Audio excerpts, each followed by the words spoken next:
चलिए आज की क्लास यहाँ से स्टार्ट करते हैं। ठीक है, तो ये हमारी ऑप्टिक्स की लास्ट यूनिट है। इससे पहले कि हमने जो है डिफ्रैक्शन वाली यूनिट कंप्लीट करी, और इस यूनिट में हम डिस्कस करें जो लास्ट यूनिट है वो आपकी है पोलराइजेशन। कौन सी यूनिट है? पोलराइजेशन। तो पोलराइजेशन क्या होता है इस बात को समझते हैं। तो वो अब जरा समझने की कोशिश करना। पोलराइजेशन, ठीक है, पोलराइजेशन क्या होता है? एक अनपोलराइज्ड लाइट को पोलराइज्ड लाइट में कन्वर्ट करने की जो प्रोसेस होती है उसी को हम बोलते हैं पोलराइजेशन बोलते हैं। अब इन जनरल होता यह है कि जो सन से जो लाइट आ रही होती है या फिर कोई लैंप जब जलता है उससे जो लाइट निकलती है वो एक लाइट होती है अनपोलराइज्ड लाइट। अनपोलराइज्ड लाइट क्या होती है? अनपोलराइज्ड लाइट एक ऐसी लाइट होती है जिसमें आपके पास तो जो लाइट के जो इलेक्ट्रिक फील्ड के वेक्टर और जो मैग्नेटिक फील्ड के वेक्टर जो होते हैं वो आपके पास हर डायरेक्शन में ऑसिलेट कर रहे होते हैं। आपने ये देख रखा है कि जब किसी इलेक्ट्रोमैग्नेटिक वेव में आपने ये देखा था कि लाइट क्या होती है? इलेक्ट्रोमैग्नेटिक वेव होती है। अगर मैं बोलूं लाइट के बारे में तो आपको ये पता है कि अगर सपोज के लिए डायरेक्शन ऑफ प्रोपोगेशन है, तो अगर ये आपके पास इलेक्ट्रिक फील्ड है और ये अगर मैग्नेटिक फील्ड है, तो ये आप बहुत अच्छी तरीके से जानते हैं कि जो लाइट होती है वो क्या होती है? जरा बोलो, लाइट क्या होती है? लाइट होती है एक इलेक्ट्रोमैग्नेटिक वेव। क्या होती है? Electromagnetic wave. और इलेक्ट्रोमैग्नेटिक वेव में हम अगर बात करें तो इलेक्ट्रोमैग्नेटिक वेव में क्या होता है? इलेक्ट्रिक फील्ड होता है, मैग्नेटिक फील्ड होता है, और ये दोनों क्या होते हैं? जरा बोलो, आपस में परपेंडिकुलर होते हैं। मतलब कहने का मतलब ये है कि अगर बात करूं इलेक्ट्रिक फील्ड है और ये मैग्नेटिक फील्ड है और ये अगर डायरेक्शन ऑफ प्रोपोगेशन है, ये क्या? जरा बोलो, डायरेक्शन ऑफ प्रोपोगेशन, मतलब जहां वेव जा रही है, ये कौन जा रही है? Electromagnetic wave. ठीक है, डायरेक्शन ऑफ प्रोपोगेशन। तो ये हमको होगा, जरा बोलो, इस प्लेन में इस तरीके से ऑसिलेट कर रहा होगा। कहने का मतलब किस तरीके से ऑसिलेट कर रहा होगा? जरा बोलो, कुछ इस तरीके से ऑसिलेट कर रहा होगा। ये इलेक्ट्रिक फील्ड है। ठीक है, दूसरा अगर मैं बात करूं मैग्नेटिक फील्ड के बारे में, मैग्नेटिक फील्ड जो है वो आपके पास क्या है? इसको मैं जेड बोला हूं, इसको मैं वाई बोला हूं, और इसको मैं क्या बोला? जरा बोलो, एक्स बोला हूं। तो इलेक्ट्रिक फील्ड आपके पास इधर है वाई में है, और आपके पास मैग्नेटिक फील्ड क्या है? जरा बोलो, एक्स में है। तो मैग्नेटिक फील्ड क्या होगा? जरा बोलो, इस प्लेन में होगा। कौन से प्लेन में? इस प्लेन में, ऐसे करके, ये इस प्लेन में ऐसे करके। तो आपको ये दिख रहा होगा कि ये जो इलेक्ट्रिक आपके पास फील्ड है वो आपके पास कौन से प्लेन में? जरा बोलो, इस वाई प्लेन में। अब मैं ये जो वेक्टर आपको इंडिकेट कर रहा हूं, ये आपको देख रहा हूं, कुछ लाइन इंडिकेट कर रहा हूं, इनको हम बोलते हैं आपके पास क्या? इनको हम बोलते हैं लाइट इलेक्ट्रिक वेक्टर बोलेंगे। कि लाइट के जो आपके पास इलेक्ट्रिक फील्ड के जो वेक्टर है उनको हम क्या बोलते हैं? जरा बोलो, लाइट इलेक्ट्रिक वेक्टर बोलेंगे। वैसे ही इस प्लेन में जो आपको, मैं इसमें आपको अलग अलग पॉइंट पे ये मैग्नीट्यूड इंडिकेट करने के लिए वेक्टर प्लॉट करूंगा, तो इसको हम बोलते हैं आपके पास लाइट मैग्नेटिक वेक्टर बोलते हैं। अब आपको पता है कि ये जो लाइट के जो इलेक्ट्रिक फील्ड के जो वेक्टर है वो आपके पास किस में प्लेन में ऑसिलेट करेंगे? जरा बोलो, इसी प्लेन में ऑसिलेट करेंगे। मैग्नेटिक फील्ड के किस प्लेन में ऑसिलेट करेंगे? जरा बोलो, इस प्लेन में ऑसिलेट करेंगे। करेंगे नहीं करेंगे? तो अनपोलराइज्ड, अगर मैं बात करूं, मैंने कहा पोलराइजेशन क्या होता है? पोलराइजेशन एक मेथड होता है जिसकी वजह से हम क्या करते हैं? जरा बोलो, एक अनपोलराइज्ड लाइट को पोलराइज्ड लाइट में कन्वर्ट करते हैं, उसी को हम बोलते हैं पोलराइजेशन। ठीक है, अब जरा देखो, जब मैंने बात करी पहली बार अनपोलराइज्ड लाइट और इलेक्ट्रोमैग्नेटिक वेव इनिशियल में अगर बात करूं तो ये कैसी होती है? जरा बोलो, जो सन से आने वाली जो लाइट होती है कैसी होती है? अनपोलराइज्ड लाइट होती है। तो एक अनपोलराइज्ड लाइट को पोलराइज्ड लाइट में जब हम कन्वर्ट करते हैं तो कन्वर्ट होने के बाद जो हमें लाइट ऑब्टेन होती है उसी को हम आपके पास क्या बोलते हैं? पोलराइज्ड लाइट बोलते हैं। और उसी को हम क्या बोलते हैं? जरा बोलो, इस प्रोसेस को हम क्या बोलते हैं? पोलराइजेशन बोलते हैं। बात समझ आई? चलिए, तो इसमें आपके पास लिखेंगे, आपके पास एक एक करके लाइन करके लिखेंगे। पोलराइजेशन लिख देना आपके पास क्या? Polarization, polarization is the phenomena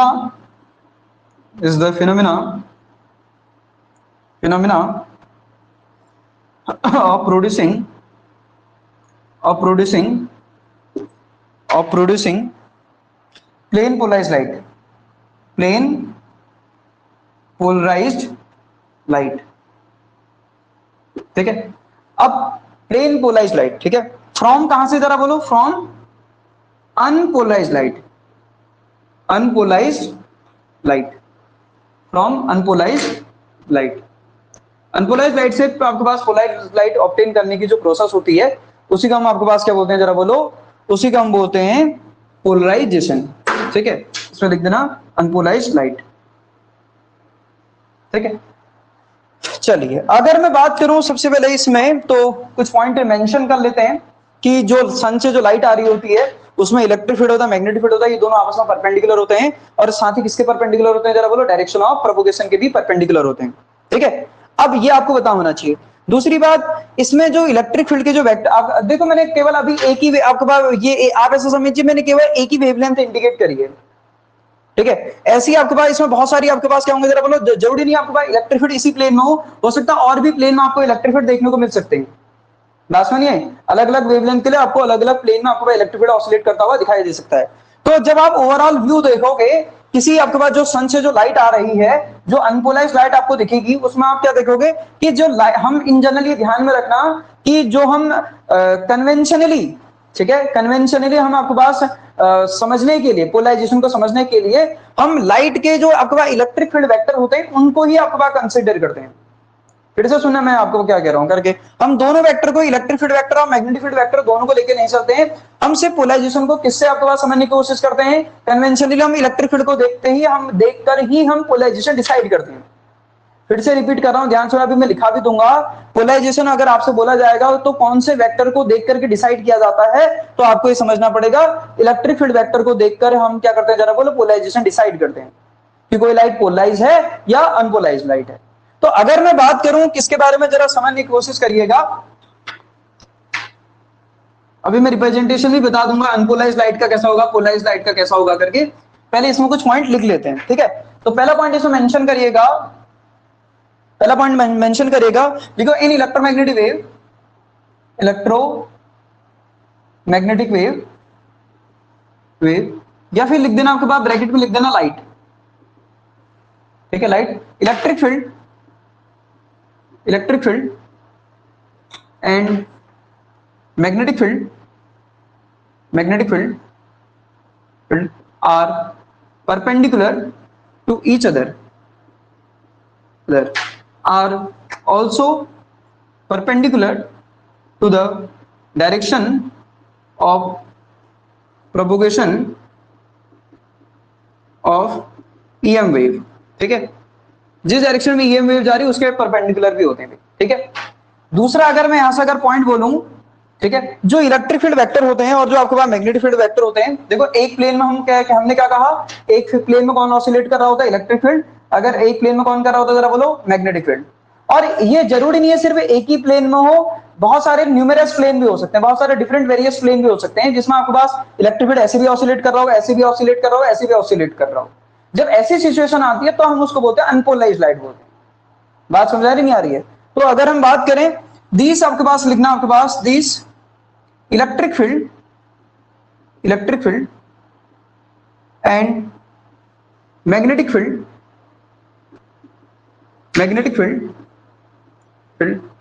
can oscillate in various plane, ठीक है, various plane, ठीक है। This light is called, ठीक है, अच्छा इसमें ये लिख देना, ऐसा मत लिखना, इसमें लिखना तीसरा वर्ड, द लाइट, ठीक है, इन विच इलेक्ट्रिक फील्ड वेक्टर,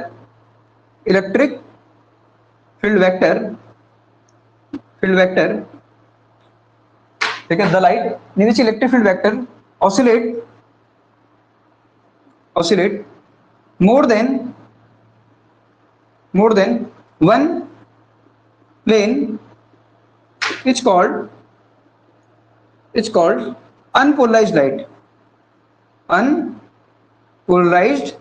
light।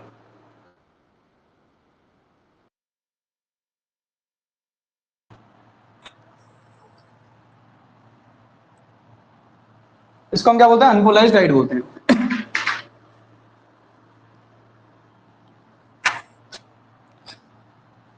इसमें लिखना आपके पास नेक्स्ट चौथा point, the light emitted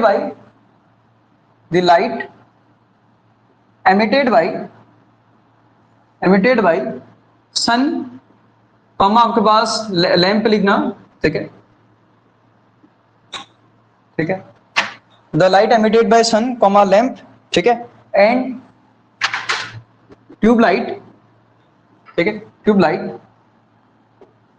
tubelight are, ठीक है, all unpolarized light, unpolarized light, ठीक है, light emitted by sun, lamp and tube light are और ऑल अनपोलराइज्ड लाइट, ठीक है। अगर मैं बात करूं अनपोलराइज्ड लाइट का रिप्रेजेंटेशन, मतलब ये अनपोलराइज्ड लाइट आप कैसे दिखाओगे कि मतलब जब वेरियस प्लेन में ऑसिलेट करे, मतलब ऐसा नहीं है कि इलेक्ट्रिक फील्ड केवल एक ही प्लेन में ऑसिलेट करा, मतलब ऐसी सिचुएशन नहीं है कि इलेक्ट्रिक फील्ड ऐसे ऑसिलेट करा, सिर्फ इलेक्ट्रिक फील्ड कैसे भी ऑसिलेट कर सकता है, ऐसे भी ऑसिलेट कर सकता है, ऐसे भी ऑसिलेट कर सकता है, ऐसे भी ऑसिलेट कर सकता है, ठीक है। ये जो रिप्रेजेंटेशन है ये किसका है जरा बोलो, अनपोलराइज्ड लाइट का। किसका रिप्रेजेंटेशन है जरा बोलो, अनपोलराइज्ड लाइट का। इसी को एक और तरीके से रिप्रेजेंट किया जाता है, कैसे, इसको आप ऐसे भी रिप्रेजेंट कर सकते हो कि अगर ये लाइट अगर जा रही है, ये डायरेक्शन ऑफ प्रोपगेशन मान लो, ये क्या जरा बोलो, direction of propagation, direction of propagation of wave, direction of propagation of wave. तो अगर मैं बात करूं लाइट जो ऑसिलेट कर रही होगी, कैसे ऑसिलेट कर रही होगी जरा देखो, अब यहां पर समझने वाली बात है। देखो ये ऐसे भी डायरेक्शन ऑफ प्रोपगेशन के देखो ये इस प्लेन के पैरेलल भी ऑसिलेट कर रही है, परपेंडिकुलर भी ऑसिलेट कर रही है। यहां पर आपको डॉट दिख रहा होगा, डॉट का मतलब ये ऐसी भी ऑसिलेट कर रही है और ऐसी भी ऑसिलेट कर रही है, जिसमें दोनों वाइब्रेशन होते हैं प्लेन ऑफ पेपर के, परपेंडिकुलर भी पैरेलल भी। ऐसी लाइट को बोला जाता है अनपोलराइज्ड लाइट। क्या बोला जाता है, अनपोलराइज्ड लाइट, मतलब जिसमें दोनों तरीके के ऑसिलेशन होंगे, प्लेन ऑफ पेपर के परपेंडिकुलर भी ऑसिलेशन होंगे और पैरेलल भी ऑसिलेशन होंगे। इस टाइप का हम आपके पास बोलते हैं अनपोलराइज्ड लाइट, अनपोलराइज्ड लाइट बोलते हैं इसको, ठीक है, ये समझ में आना चाहिए। और जो सन से जो लाइट आ रही है कैसी होती है, अनपोलराइज्ड लाइट होती है। क्यों, क्योंकि उसमें आपको हर डायरेक्शन में आपके पास क्या देखने को मिलता है जरा बोलो, इलेक्ट्रिक फील्ड वेक्टर जो होते हैं वो हर प्लेन में क्या करते हैं जरा बोलो, ऑसिलेट करते हैं। जब हर प्लेन में ऑसिलेट करते हैं तो इसी वजह से हम उसको क्या बोलते हैं, अनपोलराइज्ड लाइट बोलते हैं। ये बात समझ में आनी चाहिए, ठीक है। चलिए अब बात करते हैं आगे,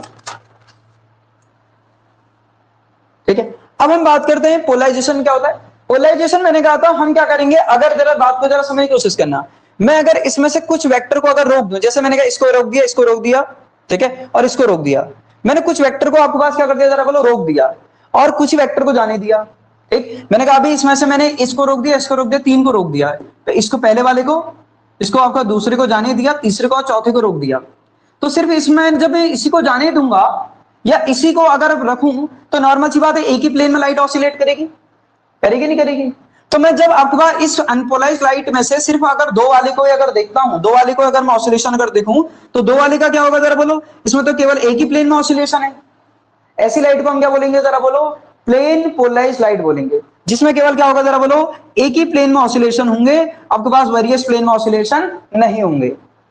तो अगर हम रिस्ट्रिक्ट कर दें, अगर हर डायरेक्शन में अगर लाइट अगर ऑसिलेट करने से अगर उसको रिस्ट्रिक्ट कर दें, इस कंडीशन को हम क्या बोलते हैं जरा बोलो, पोलराइजेशन बोलते हैं, ठीक है। उस पर अब आते हैं।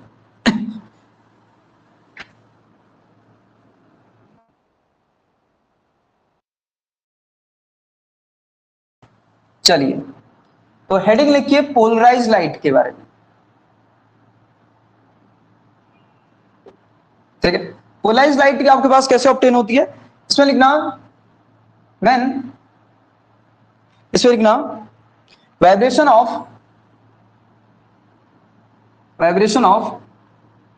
अनपोलराइज्ड लाइट,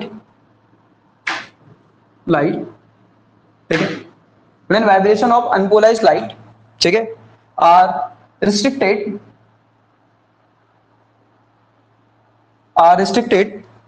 ठीक है, in a particular plane,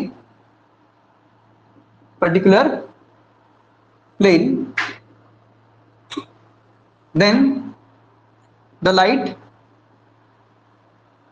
which is obtained is called polarized light,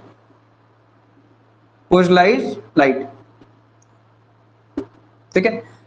तो हम क्या करेंगे, जब अनपोलराइज्ड लाइट की आपके पास हम क्या करेंगे जरा बोलो, when vibration of unpolarized light are restricted in a particular plane, हम जब किसी पर्टिकुलर प्लेन में हम आपके पास उसको रिस्ट्रिक्ट कर देंगे, जो आपके पास ऑब्टेन इज कॉल्ड क्या जरा बोलो, पोलराइज्ड लाइट, ठीक है। और इसी फिनोमेना को हम क्या बोलते हैं, दिस फिनोमेना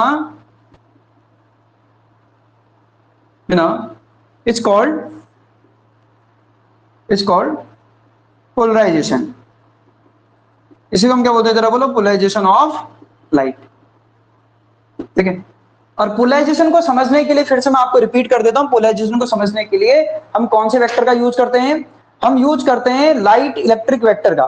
ठीक है, लाइट में दो वेक्टर है, एक है इलेक्ट्रिक फील्ड वेक्टर, एक मैग्नेटिक फील्ड वेक्टर। हम कौन से वेक्टर का यूज करेंगे जरा बोलो, लाइट इलेक्ट्रिक वेक्टर। आप कहोगे सर लाइट का आप मैग्नेटिक रेफरेंस बनाते हैं, reference.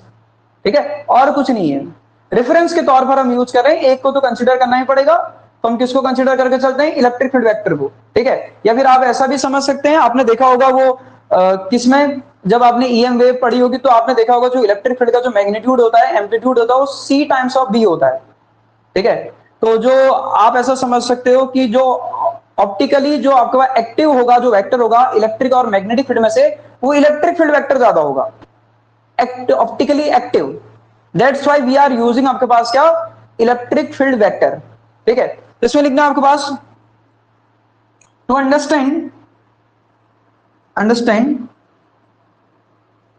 the phenomena, to understand polarization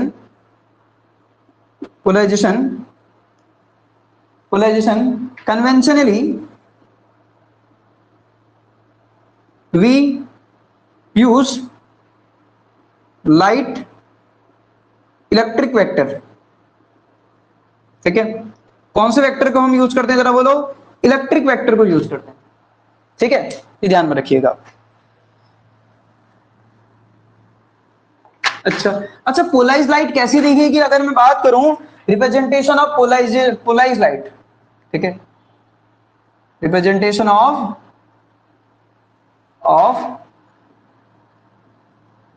polarised light. तो पोलराइज्ड लाइट कैसी दिखेगी अगर हम बात करें, तो इसमें क्या होगा जरा बोलो, एक ही प्लेन में ऑसिलेशन होंगे, या तो ये समझ में आता है कि डायरेक्शन, जरा देखने की कोशिश करिएगा, ये डायरेक्शन ऑफ आपके पास डायरेक्शन ऑफ वेव है, या तो इसके प्लेन के ऐसे ऑसिलेशन होंगे।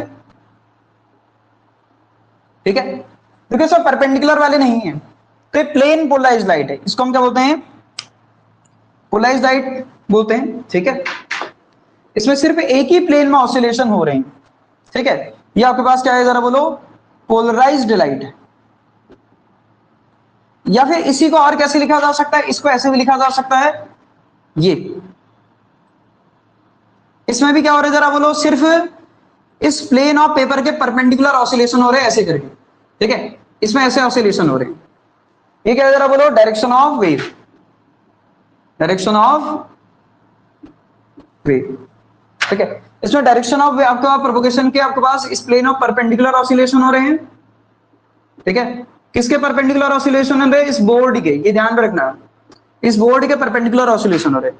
इसमें क्या हो रहे हैं, अलोंग आपके पास प्लेन के पैरेलल या अलोंग प्लेन लिख सकते हो, इसमें perpendicular to the plane oscillation हो रहे हैं।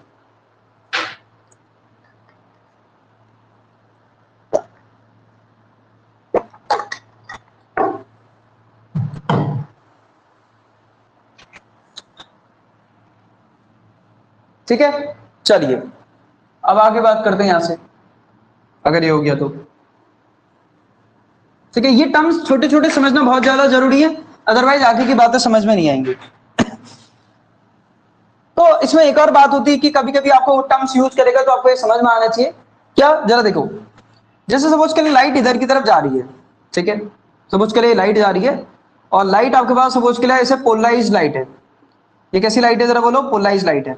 ऐसे करके जरा समझने की कोशिश करना, बेसिक टर्मिनोलॉजी यूज करेगा तो आपको समझ में आना चाहिए कि वो टर्म्स क्या है करके। ठीक है, जब आप ये जो आपके पास दिख रहा है, आपको आप पोलराइज लाइट दिख रही है, इससे जाते हुए एक प्लेन प्लॉट करोगे, तो प्लेन कैसा होगा, कुछ ऐसा ही होगा, वो ये ऐसा ही होगा कुछ, ये समझ में आता नहीं आता है। इसको हम बोलते हैं प्लेन ऑफ वाइब्रेशन। क्यों, क्योंकि इसी प्लेन में वाइब्रेशन हो रही है, इसको हम क्या बोलते हैं, प्लेन ऑफ वाइब्रेशन बोलते हैं। क्या बोलते हैं इसको जरा बोलो, प्लेन ऑफ वाइब्रेशन। क्यों, क्योंकि इसी प्लेन में लाइट क्या कर रही है जरा बोलो, ऑसिलेट कर रही है। ठीक है, ये डायरेक्शन ऑफ वेव है, ये क्या डायरेक्शन ऑफ वेव। जब हम इसके परपेंडिकुलर एक प्लेन आपके पास क्या करते हैं जरा बोलो, कंसीडर करते हैं, इसके परपेंडिकुलर ऐसे करके, इसके एक परपेंडिकुलर हमने आपके पास क्या कंसीडर किया जरा बोलो, एक प्लेन कंसीडर किया। इस प्लेन को बोला जाता है प्लेन ऑफ पोलराइजेशन बोला जाता है, प्लेन ऑफ पोलराइजेशन। क्यों? क्योंकि जब हमने अनपोलराइज्ड लाइट देखा होगा तो इसमें इस वाले प्लेन के जो ऑसिलेशन है वो खत्म हो चुके हैं, ठीक है। सिर्फ आपके पास यही आपके पास परपेंडिकुलर, ये जो इस प्लेन के ही आपके पास वाइब्रेशन बचे हैं, ये जो इसके परपेंडिकुलर प्लेन ऑफ वाइब्रेशन के जो परपेंडिकुलर जो प्लेन होता है, इस प्लेन को बोला जाता है प्लेन ऑफ पोलराइजेशन। ये ध्यान में रखिएगा, ठीक है। प्लेन ऑफ वाइब्रेशन और प्लेन ऑफ पोलराइजेशन हमेशा परपेंडिकुलर रहते हैं भाई, ठीक है। तो लिखना, लिख लेना आपके पास, इसमें लिख लेना, इसमें एक लाइन लिख लेना, the plane containing vibration of electric vector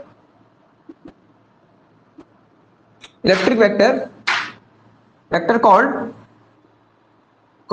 plane of vibration,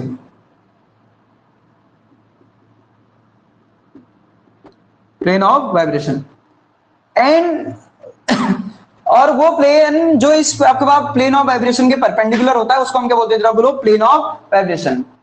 इसमें लिख देना, ये इसलिए क्या होता है, जरा बोलो, द प्लेन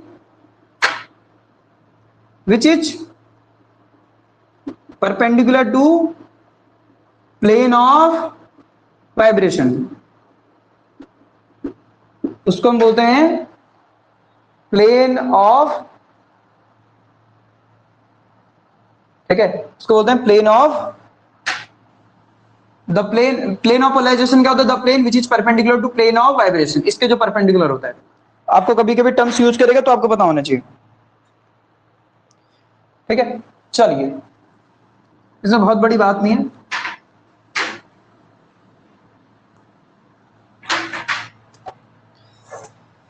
अब बात करते हैं टाइप्स ऑफ पोलराइज्ड लाइट के बारे में, ठीक है। तो हेडिंग लिखिएगा आपके पास, ठीक है, types of polarized light. Polarized light, आपको पता है कि पोलराइज्ड लाइट क्या होती है करके, ठीक है, जिसमें आपके पास केवल एक ही प्लेन में क्या होते हैं, जरा बोलो, ऑसिलेशन होते हैं, ठीक है। जिसमें हम आपके पास क्या करते हैं, ऑसिलेशन को पर्टिकुलर प्लेन में रिस्ट्रिक्ट कर देते हैं, उसी को हम क्या बोलते हैं, पोलराइज्ड लाइट बोलते हैं, ठीक है। तो टाइप्स ऑफ पोलराइज्ड लाइट अगर मैं बात करूं तो टाइप क्या क्या होते हैं, तो पहला हमारे पास आता है यहां पर क्या, पहला आता है सबसे पहले plane polarized light, plane polarized light पहला, ठीक है। दूसरा आता है हमारे पास सर्कुलरली पोलराइज्ड लाइट, ठीक है, दूसरा आता है हमारे पास क्या, सर्कुलरली पोलराइज्ड लाइट। तीसरा आता है इलिप्टिकली पोलराइज्ड लाइट, इलिप्टिकली पोलराइज्ड लाइट, ठीक। ये हमारे पास तीन तरीके के पोलराइज्ड लाइट होती है।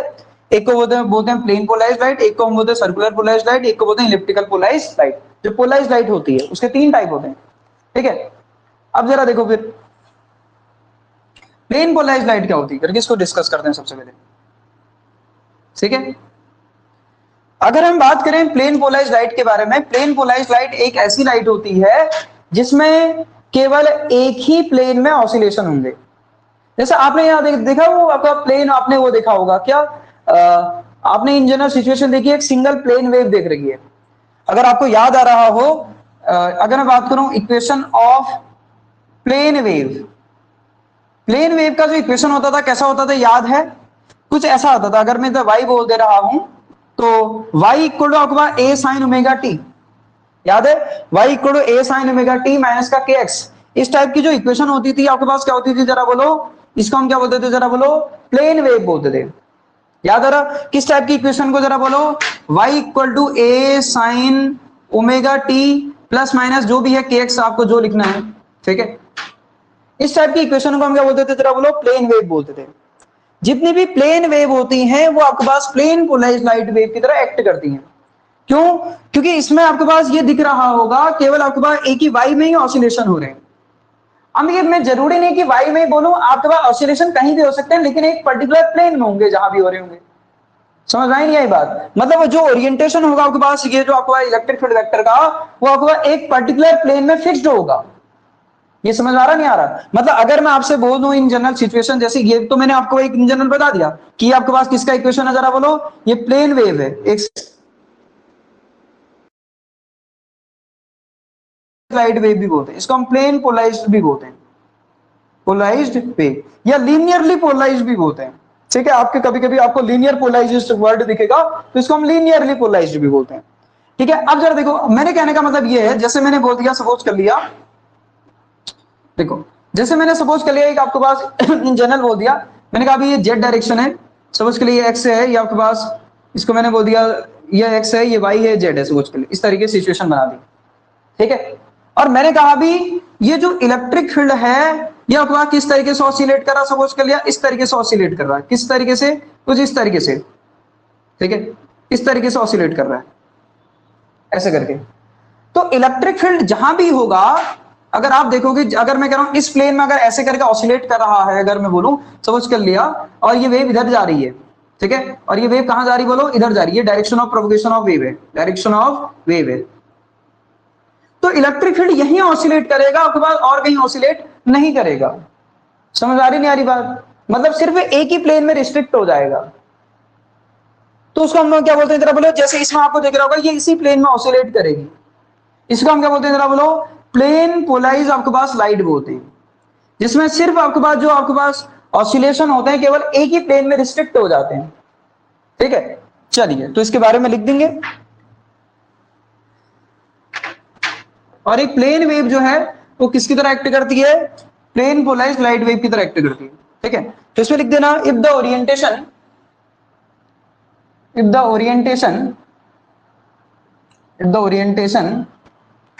of electric field remain fixed, ठीक है, remain fixed as wave move forward लिखा, the light is called plane polarized। ठीक है, as the wave move in forward direction लिख देना। ठीक है, then the light इसमें लिखना, then the light is called plane polarized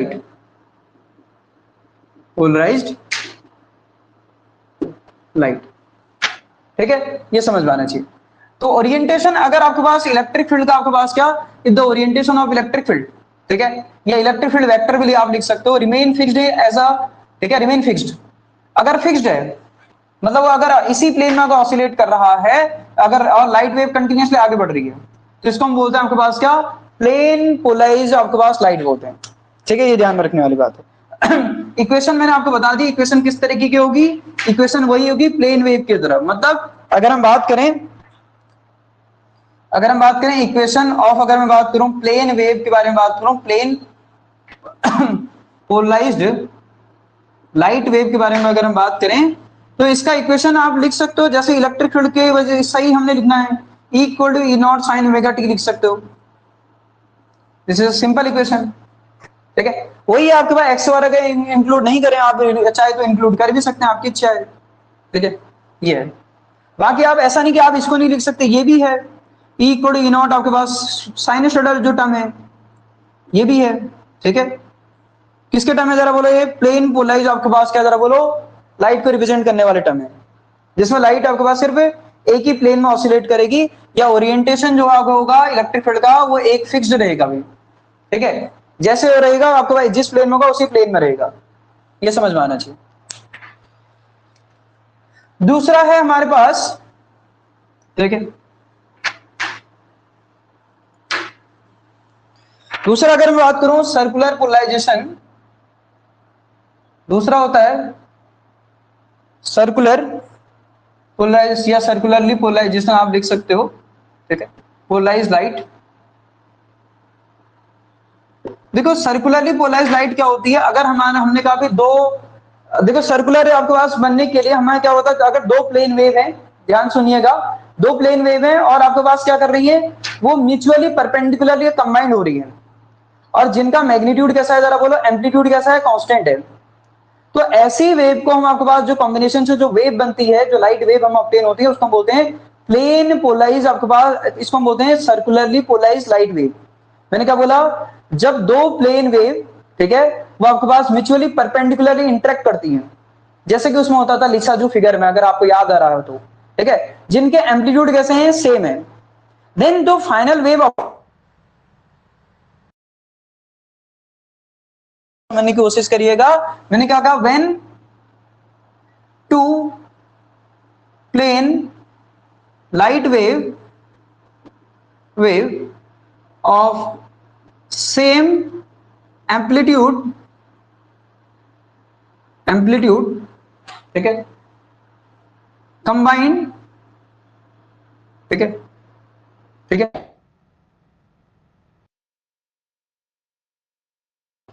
eight an angle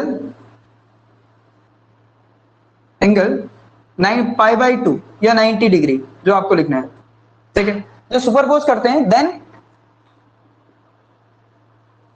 यानी कि आप ऐसा लिख सकते हो, दोनों में जो फेज डिफरेंस होगा कितने का होगा, जरा बोलो, π/2 का, ठीक है, ये भी ध्यान में रखना है। मतलब ये 92 पर अगर दोनों को, अगर π/2 पर अगर दोनों के बीच फेज डिफरेंस कितने का आ रहा है, π/2 का, क्यों, क्योंकि मैंने दोनों को कितने पे कंबाइन कर रहा हूं, π/2 एंगल पर कंबाइन कर रहा हूं, ठीक है, देन द रिजल्टेंट वेव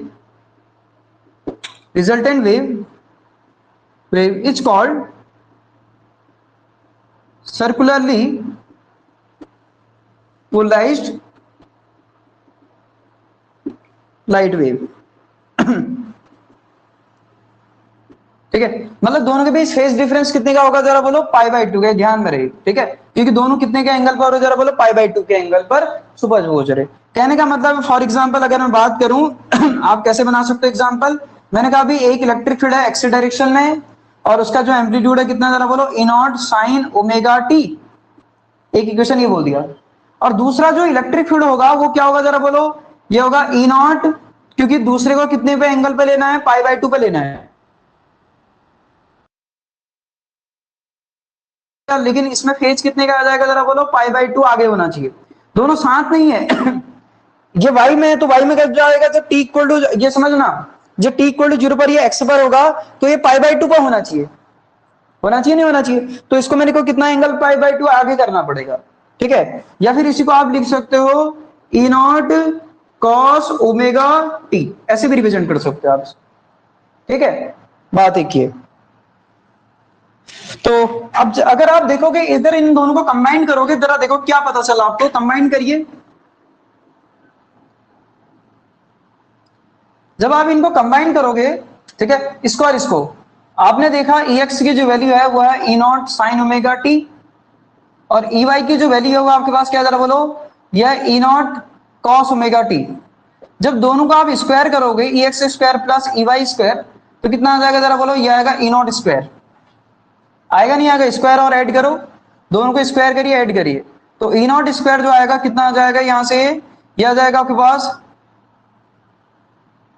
ठीक है, यह आ जाएगा आपके पास क्या, या फिर ऐसे नहीं, ऐसे कर लो इसको, या फिर रिजल्टेंट आपके पास निकालने के लिए इन दोनों को आपके पास स्क्वायर और ऐड कर दो, ऐसे कर दो, Ex square plus Ey square, resultant निकालने के लिए स्क्वायर और ऐड कर दो, ठीक है, जैसे वेक्टर में करते हैं, दो वेक्टर का 90 डिग्री के एंगल पर होते हैं तो कैसे करते हैं, स्क्वायर और ऐड कर दो, रिजल्टेंट निकालने के लिए इसका स्क्वायर ब्रैकेट ले लेना, ठीक है, तो अगर आप करोगे तो कितना आ जाएगा, E0 स्क्वायर प्लस आपके पास कितना आ जाएगा, एक साइन स्क्वायर ωt प्लस कितना आ जाएगा, E0 cos स्क्वायर ωt, ठीक है, वेक्टर में जब दो वेक्टर 90 डिग्री के एंगल पर होता है वैसे सॉल्व करो उनको, ठीक है, कितना आ जाएगा, वेक्टरली सॉल्व कर सकते हैं इनको, E0 स्क्वायर कितना आ जाएगा, साइन स्क्वायर ωt प्लस कितना आ जाएगा, यह आ जाएगा आपके पास cos स्क्वायर ωt, ठीक है, तो यहां से आप अगर देखोगे तो E की वैल्यू कितनी आ जाएगी, जरा बोलो, E0, मतलब यह है कि जो रिजल्टेंट आपके पास वेव बनेगी उसका जो एम्पलीट्यूड होगा, ठीक है, इसमें लिख देना रिजल्टेंट,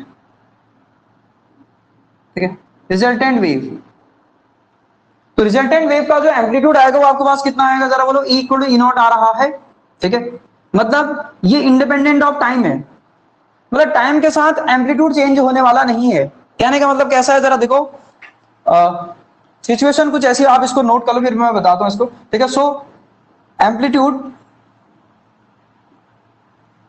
ऑफ रिजल्टेंट वेव, यानी कि जो सर्कुलरली पोलराइज्ड है resultant wave, does not change with time.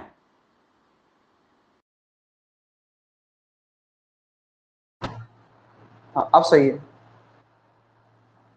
तो ठीक है, इसका मतलब क्या रहा जरा बोलो, कांस्टेंट। कहने का मतलब क्या है जरा देखो, ग्राफ से आप इसको समझ सकते हो इजीली। हमने क्या किया, देखो हमने एक, आपके पास ये एक्स है ये वाई है, मैंने एक नॉट साइन ओमेगा टी, ठीक है, इसको ओमेगा टी पे लिया है। दूसरे वाले को कितना एंगल आगे लिया था जरा बोलो, वेक्टर को पाई बाई 2 एंगल आगे लिया तो वेक्टर कहां चले जाएगा, यहां चले जाएगा। एक वेक्टर यहां लिया तो एक वेक्टर यहां चले जाएगा। ये कितना है जरा बोलो, ये आपके पास ई वाई इक्वल टू है E naught sine omega T plus pi by 2, या इसको आप लिख सकते हो cos omega T directly, cos omega T directly ये लिख सकते हो, ठीक है।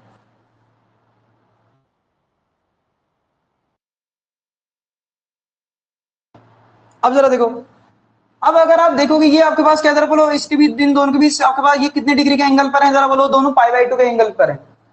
आप अगर इसका एम्पलीट्यूड देखोगे इस वेक्टर का, ये भी ई नॉट है, और इसका एम्पलीट्यूड देखोगे ये भी क्या जरा बोलो ई नॉट आ रहा है। जब आप रिजल्टेंट निकाले तो रिजल्टेंट का भी जो एम्पलीट्यूड आ रहा है वो भी कितना आ रहा है जरा बोलो, ई नॉट आ रहा है, ठीक है।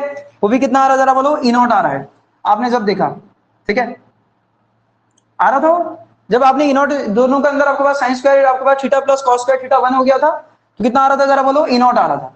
अब कहने का मतलब क्या, जब इन दोनों का रिजल्टेंट निकाले थे आप, इसका और इसका वेक्टर में कैसे निकालते थे, 90 डिग्री एंगल पर सेम तरीके से निकालिए।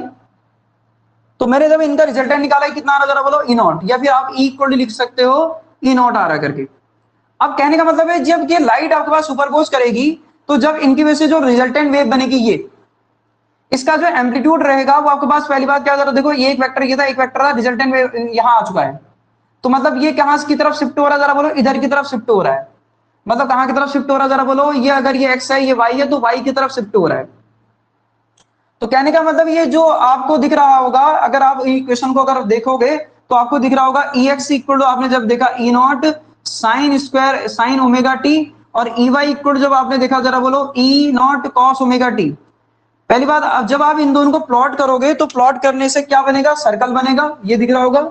लेकिन उस सर्कल में भी एक खास बात देखने को मिलेगी, जब इनको स्क्वायर और ऐड करो तो x square plus E y square equal to E naught square.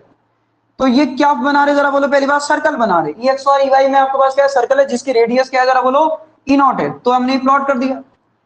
और साथ ही अब ये सर्कल आपके पास, इसीलिए हम इसको सर्कुलरली पोलराइज्ड भी बोल रहे हैं। क्यों?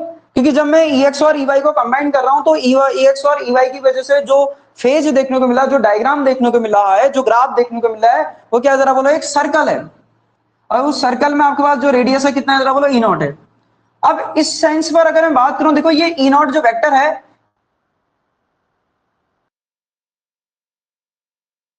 तो ये हो सकता है आपके पास टाइम के साथ, जैसे ये वेक्टर और ये वेक्टर आपके पास बढ़ेंगे आगे की तरफ, तो ये जो बढ़ रहा होगा या तो ये लेफ्ट इधर घूम सकता है ऐसे करके, या राइट घूम सकता है। तो ये जब ये जो रिजल्टेंट वेक्टर है जब लेफ्ट की तरफ घूमता है, चले, जब ये लेफ्ट चलता है तो इसको हम बोलते हैं लेफ्ट हैंडेड सर्कुलरली पोलराइज्ड बोलते हैं। जब ये राइट की तरफ घूमेगा तो इसको हम बोलते हैं आपके पास right handed circularly polarised light बोलेंगे, ठीक है। तो यहां से आपको समझ में आना चाहिए कि हमारे पास दो सेंस हो सकते हैं। कितने सेंस हो सकते हैं? टू सेंस हो सकते हैं यहां से लाइट के आपके पास रोटेशन के। एक हो सकता है आपके पास क्या, राइट हैंडेड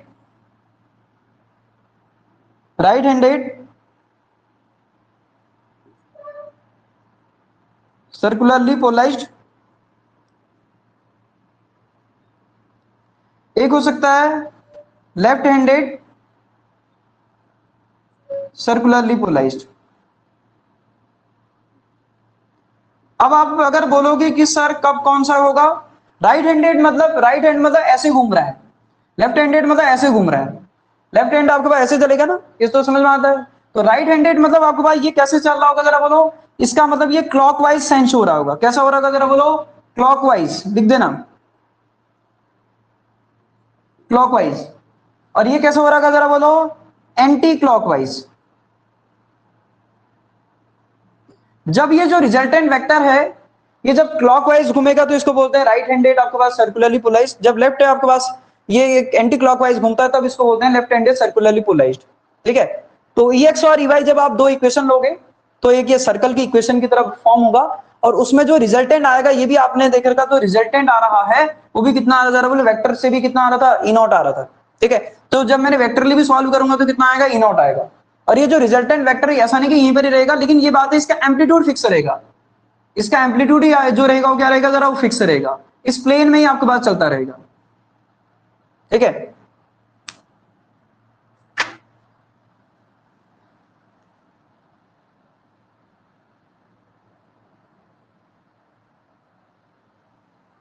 चलिए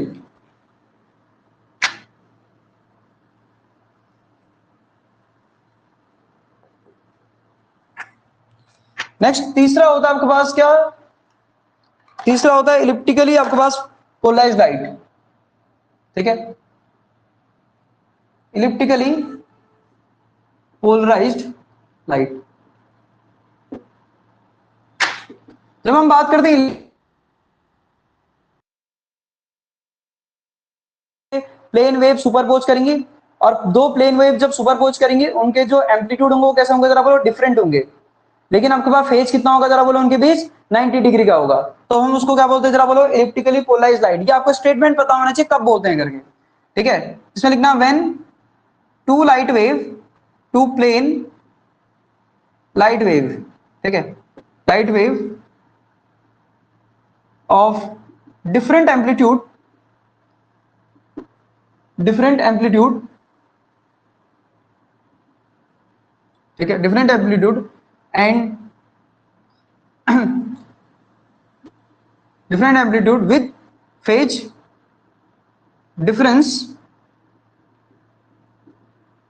difference pi by 2 combine, then the resultant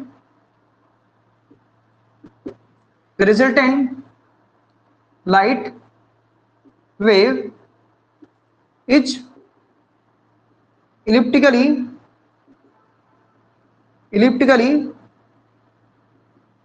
polarised. क्या होती है जरा बोलो, इलिप्टिकली पोलराइज होती है। तो अगर मैं बात करूं सो अगर हमने लेट इक्वेशन कंसीडर करी EX इक्वल टू, आप इस बार EA आ जाएगा, E नॉट नहीं आएगा। ठीक है, साइन ओमेगा टी कंसीडर कर लिया। दूसरा EY अगर मैं कंसीडर करूंगा तो ये आ जाएगा EB, ये आ जाएगा कॉस ओमेगा टी। इस बार सेम नहीं आएंगे, अलग अलग एम्पलीट्यूड आएंगे भी इनके। तो जब ये अलग अलग एम्पलीट्यूड है तो आपको इक्वेशन देखते ही पता चल जाना चाहिए ये इलिप्टिकली पोलराइज्ड लाइट। आपसे डायरेक्टली ऐसा भी हो सकता है, देख लो सुन लो कि ये दो इक्वेशन गिवन हो और आपसे बोल सकता है कि ये जब सुपरपोज करेंगी तो आपके पास लाइट किस तरीके की पोलराइज्ड लाइट मिलेगी, वो आपका प्लेन पोलराइज्ड होगी, इलिप्टिकली पोलराइज्ड होगी या प्लेन पोलराइज्ड लाइट होगी। तो सिंगल अगर साइन या कोसाइन का टर्म है तो प्लेन पोलराइज्ड लाइट होगी। अगर दोनों का एम्पलीट्यूड सेम है और आपके पास इन दोनों के बीच अगर आपके पास एंगल और फेज कितना है 90 तो प्लेन सर्कुलर पोलराइज्ड होगी। दूसरा अगर ये और EB अगर एम्पलीट्यूड अलग अलग है तो इलिप्टिकली पोलराइज्ड होगी। ये आपको पता होना चाहिए। ठीक है, तो अगर यहां से आप अगर इनको सॉल्व करोगे दोनों इक्वेशन को, क्या मिलेगा जरा देखो। यहां से अगर आप सॉल्व करोगे दोनों इक्वेशन को, EX से डिवाइडेड मैंने लिखा EA इक्वल टू आपके पास लिख दिया साइन ओमेगा टी। दूसरा EY डिवाइडेड बाई जब मैंने EB लिखा तो इसको लिख दिया मैंने कॉस ओमेगा टी। जब दोनों को आप स्क्वायर और ऐड करोगे तो यह आ जाएगा EX डिवाइडेड बाई EA का होल स्क्वायर, स्क्वायर और ऐड कर दो, यह आएगा EY divided by EB of whole square equal to कितना आ जाएगा जरा बोलो 1। तो आपको ये दिख रहा होगा ये किसकी इक्वेशन है जरा बोलो, ये इक्वेशन ऑफ इलिप्स। आपने बहुत बार देख रही है, ये क्या जरा बोलो, इक्वेशन ऑफ इलिप्स। ठीक है, तो हमने कहा अभी सिचुएशन कैसी हो रही होगी, कुछ ऐसी रही होगी। ये आपके पास ये आपके पास एक्स है या वाई है,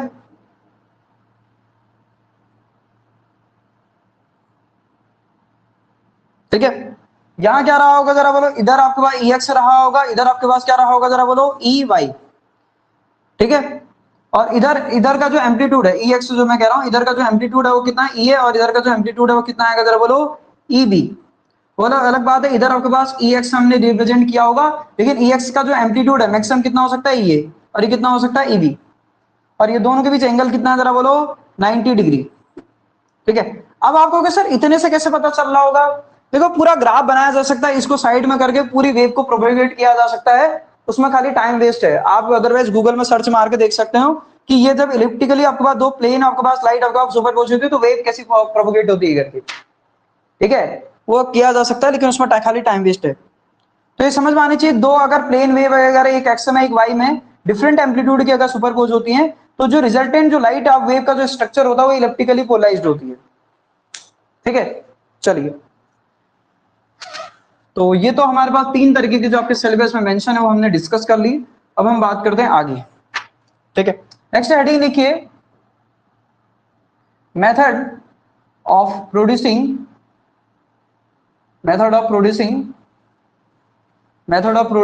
पोलराइज्ड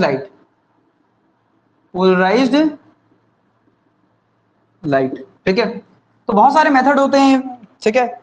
हम रिफ्लेक्शन से भी आपके पास कर सकते हैं ये काम, दूसरा हम रिफ्रैक्शन से भी कर सकते हैं, ठीक है। हम आपके पास सेलेक्टिव एब्जॉर्प्शन से भी कर सकते हैं,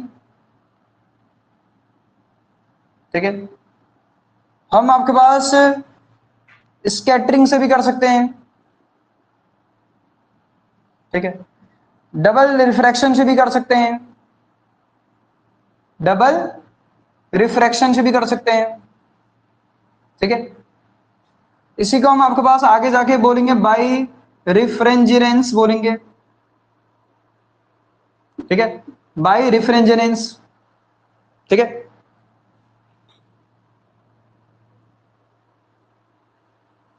ठीक है, ये ध्यान में रखना।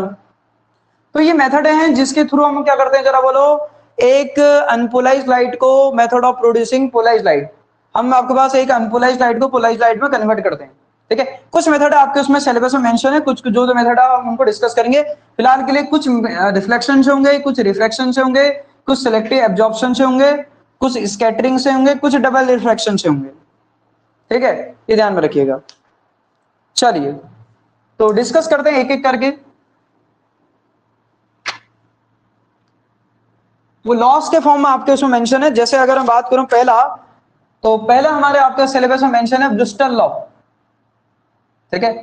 ब्रूस्टर लॉ इंपोर्टेंट लॉ है, ठीक है, बातें यहां से पूछी जा सकती है, जरा समझना। तो ब्रूस्टर क्या है, ब्रूस्टर साइंटिस्ट हैं, ठीक है। ब्रूस्टर ने क्या ऑब्जर्व किया, ब्रूस्टर ने ये ऑब्जर्व किया कि जब किसी प्लेन ग्लास सरफेस पर, किस पर जरा बोलो, जब किसी प्लेन ग्लास सरफेस पे, सपोज के लिए ये एक प्लेन ग्लास सरफेस है, ठीक है।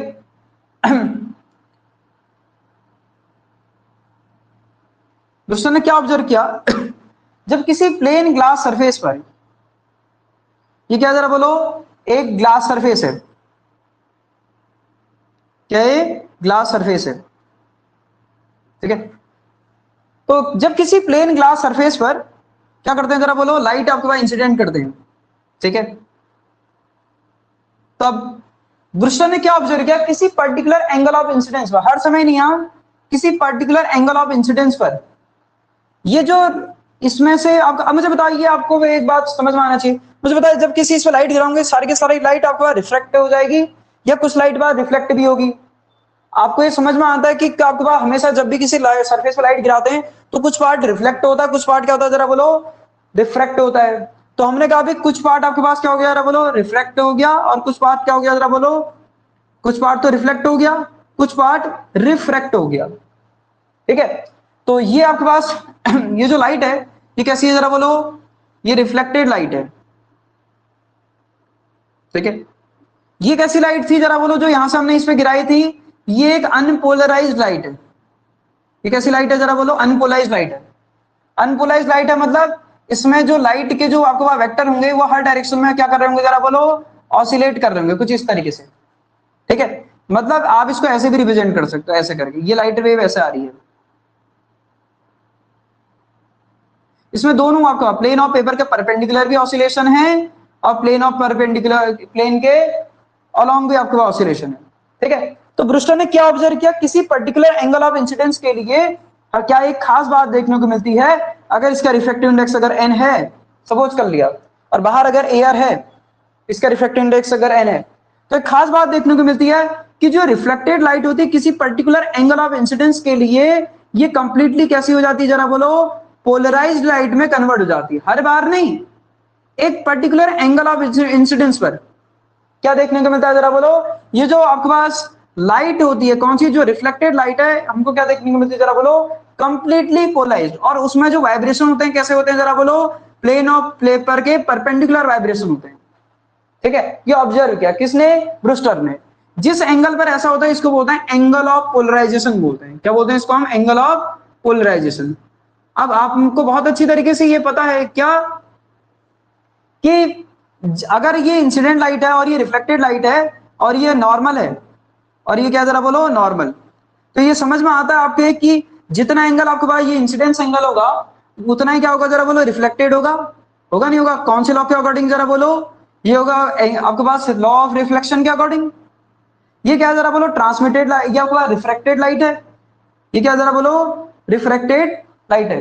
कौन सी, ये जो लाइट जा रही है, रिफ्रैक्टेड लाइट। रिफ्लेक्टेड लाइट की अगर बात करूं तो रिफ्लेक्टेड लाइट जो होती है वो पार्शियली पोलराइज्ड होती है, मतलब कुछ पोलराइज्ड लाइट होगी, कुछ अनपोलराइज्ड लाइट होगी, कुछ पोलराइज्ड लाइट होगी, कुछ अनपोलराइज्ड लाइट होगी, कुछ इस टाइप की सिचुएशन होती है इसमें। ठीक है, कुछ इस टाइप की सिचुएशन होती है। ये कैसी होती है, पार्शियली पोलराइज्ड। कब, जब ये लाइट आपके पास कंप्लीटली क्या होती है जरा बोलो, पोलराइज्ड लाइट होती है।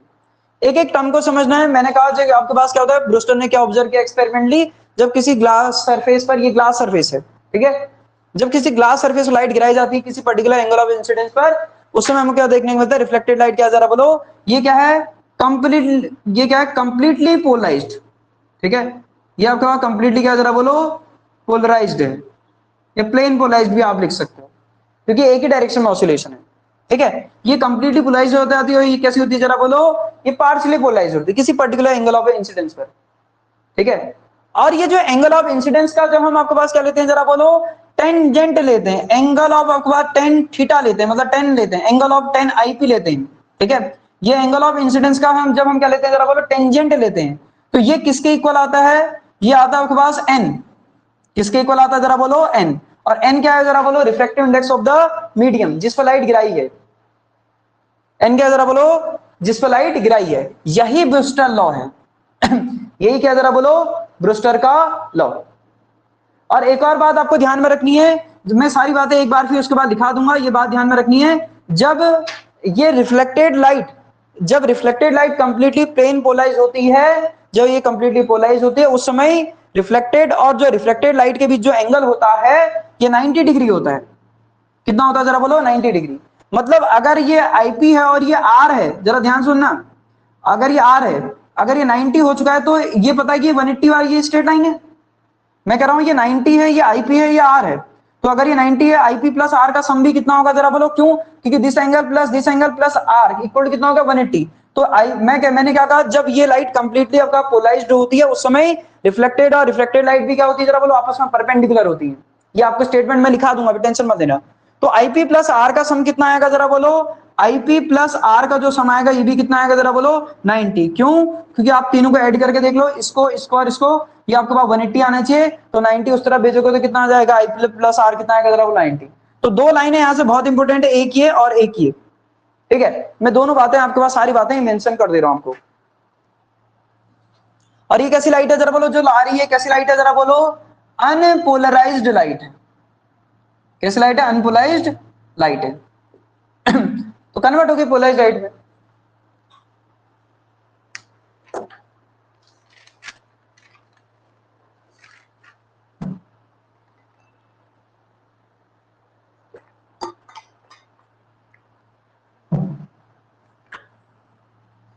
ठीक है, चलिए एक एक करके पॉइंट मेंशन कर देते हैं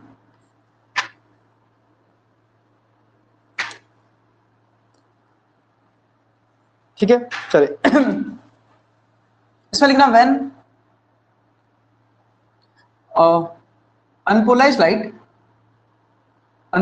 light is incident on the glass plate, then some part of it get reflected and some part of it get refracted. दूसरा अगर मैं बात करूं किसके बारे में जरा बोलो, इसके बारे में, तो क्या है जरा देखो, at an particular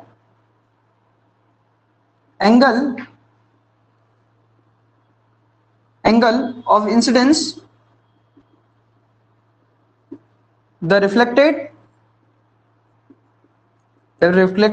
light is completely plane polarized.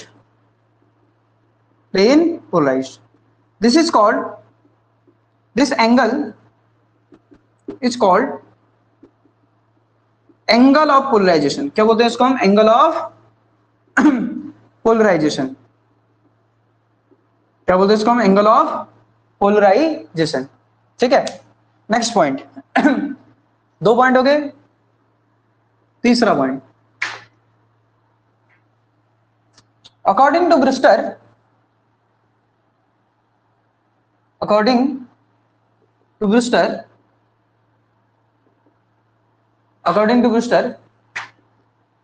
the angle of tangent of plane, ठीक है, the angle of tangent of plane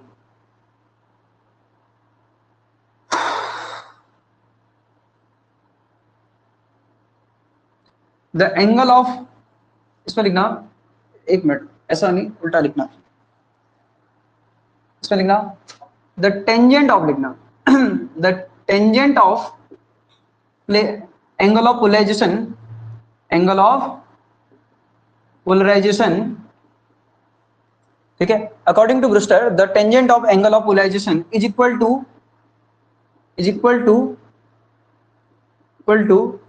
refractive index of the medium. ठीक है, रिफ्रैक्टिव इंडेक्स के मीडियम के इक्वल होता है. ठीक है, मैंने पहले कहानी पूरी रिपीट कर दी, उसी को मैं थ्योरी में लिखा रहा हूं. ठीक है, तो 10 IP जो है होता है टेंजेंट ऑफ आपके पास एंगल ऑफ पोलराइजेशन. ये किसके इक्वल होता है जरा बोलो? Refractive index of the medium n. यह रिफ्रैक्टिव इंडेक्स. ठीक है, चलिए चौथा पॉइंट क्या मैंने क्या बोला था? जब आपके पास क्या होता है जरा बोलो, जब हमारे पास light completely reflected light completely polarised होती है, उस समय रिफ्लेक्टेड लाइट और आपका रिफ्लेक्टेड लाइट कितने एंगल पर होते हैं जरा बोलो? 90 डिग्री के एंगल पर होते हैं. ठीक है, इसमें लिखना when reflected light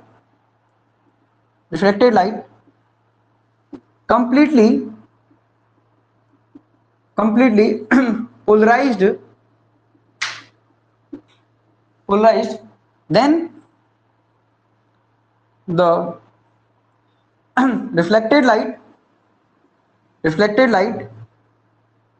and refracted light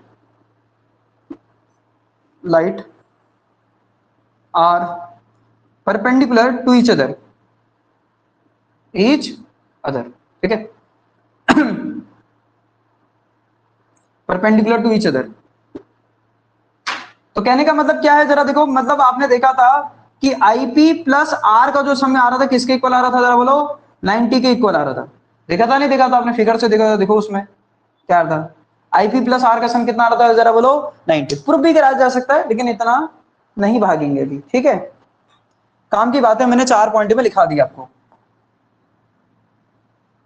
हटा दें।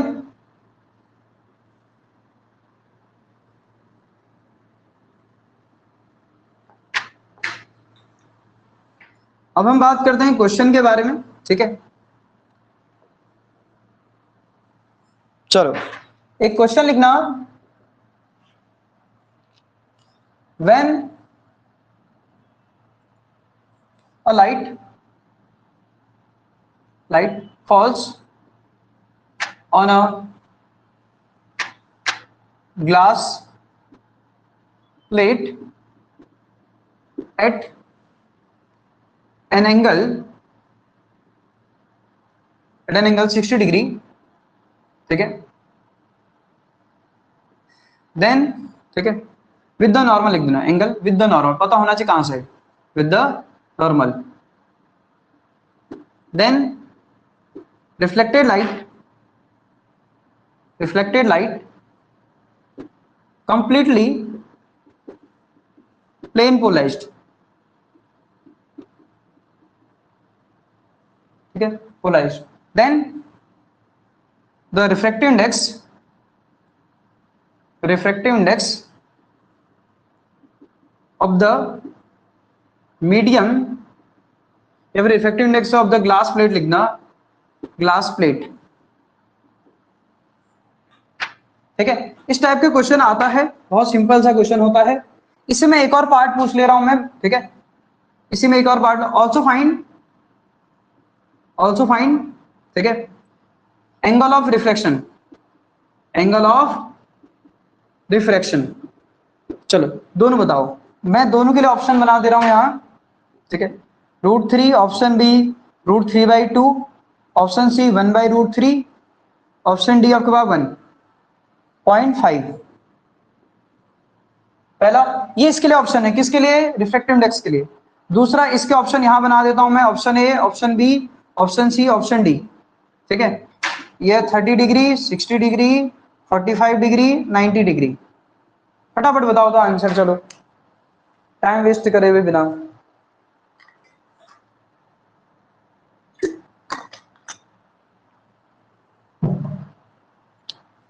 बोलो, when a light आपका fall on a glass plate at an angle आपके पास 60 degree with the normal, then reflected light completely आपके पास plane polarized, then the refractive index of the आपके पास plate। अभी तो बताया था रिफ्लेक्टेड लाइट अगर कंप्लीटली पोलराइज्ड है मतलब कौन सा लॉ है, ब्रिस्टल लॉ है, तो अप्लाई करो फिर, बताइए भाई कितना आएगा, ऑप्शन ए बी सी कुछ तो आएगा, नहीं आएगा कुछ। तो अगर मैं पहले वाले के लिए अगर बात करूं तो आपको ये पता होना चाहिए, हमने देखा था 10 IP इक्वल कितना है जरा बोलो n, और एंगल ऑफ कितना है जरा बोलो 60 डिग्री, हमें नॉर्मल से तो एंगल चाहिए होता है, तो 10 कितना आ जाएगा 60 इक्वल कितना n, तो n की वैल्यू कितनी आ जाएगी जरा बोलो √3, तो ऑप्शन क्या हो जाएगा जरा बोलो ए। दूसरा यहां अगर मैं बात करूं, आपको पता है कि IP प्लस, अभी मैंने देखा था IP प्लस R इक्वल कितना होता है जरा बोलो 90, एंगल ऑफ इंसिडेंस कितना है 60, तो 60 प्लस R इक्वल कितना है जरा बोलो 90, तो R की वैल्यू कितनी आ जाएगी जरा बोलो 30 डिग्री, तो ये भी हो गया खत्म। दोनों पार्ट है, बड़े सिंपल से हैं यार, टाइम वेस्ट नहीं करना होगा ऐसे क्वेश्चनों में, ऐसे क्वेश्चन में टाइम वेस्ट नहीं करना होगा भाई, ये ऐसे क्वेश्चन आता है, ये सिंपल सी बात है।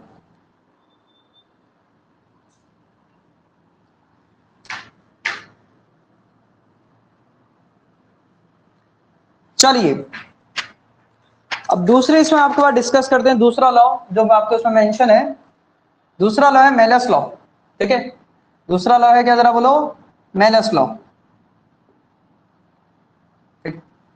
मेलस लॉ क्या कहता है कि सबसे पहले आपको इसमें एक टर्म समझना पड़ेगा जिसको हम बोलते हैं आपके पास क्या, पोलराइजर, ठीक है, पोलराइजर क्या होता है करके, ठीक है। तो पोलराइजर क्या होता है आपको ये समझ में आना चाहिए, ये क्या होती है, थिन में आपके पास एक आपके पास वो होता है, आपके पास शीट होती है, थिन फिल्म शीट होती है, उसको हम क्या करते हैं आपस में इस तरीके से चिपका देते हैं, ठीक है, एक लिक्विड के साथ, ठीक है, उसको हम बोलते हैं आइडोसल्फेट बोलते हैं, ठीक है। तो एक हमारे पास एक थिन शीट होती है आइडोसल्फेट की, और उसको हम आपके पास जब इस तरीके से आप कंबाइन करते हैं तो हमारे पास एक ऑप्टिकली डिवाइस ऑब्टेन होती है जिसको हम क्या बोलते हैं, जरा बोलो, पोलराइजर बोलते हैं। ठीक है, तो इसमें होता क्या है कि अगर हम डिस्कस करें तो ये जो क्रिस्टल होता है, जरा समझना, मैंने क्या कहा, हमने एक थिन आपके पास ट्रांसपेरेंट शीट लेनी है। ठीक है, उसके बीच में आपके पास हम क्या करते हैं, एक लिक्विड फिल कर देते हैं। उसके बाद जो हमें सिस्टम ऑब्टेन होता है उसको हम क्या बोलते हैं, जरा बोलो, उसको हम बोलते हैं आपके पास पोलराइजर। पोलराइजर करता है क्या है, लाइट के कुछ पार्ट को जाने देता है, कुछ पार्ट को ब्रेक कर देता है।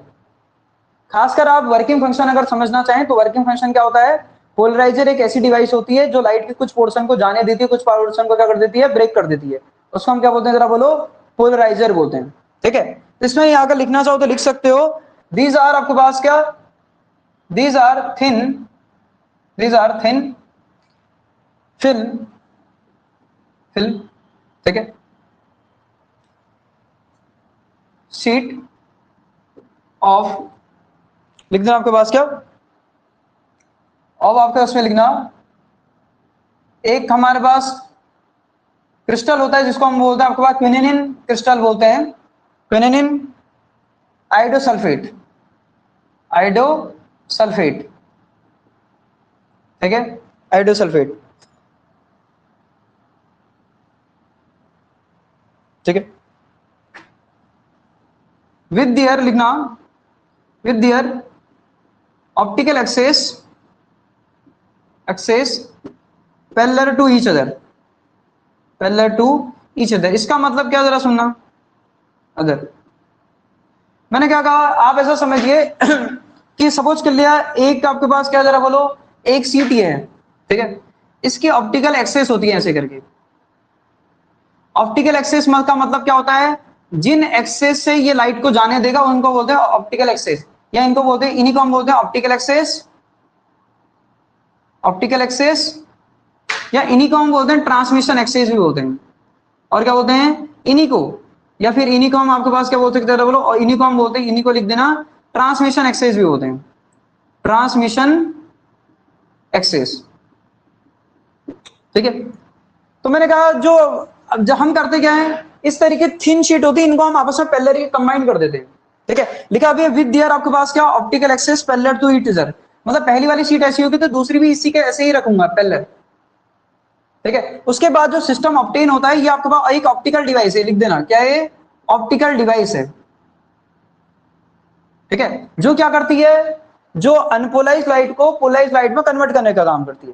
ठीक है, इसमें अगर लिखना चाहो तो लिख सकते हो, it is optical device, optical, ठीक है, डिवाइस विच, ठीक है, which is used to convert unpolarized light into polarized light,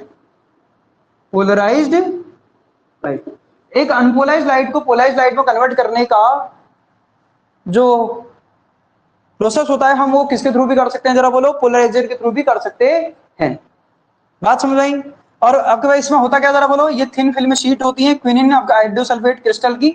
ठीक है, शीट ऑफ क्विनिन आइडोसल्फेट क्रिस्टल लिख देना। ठीक है,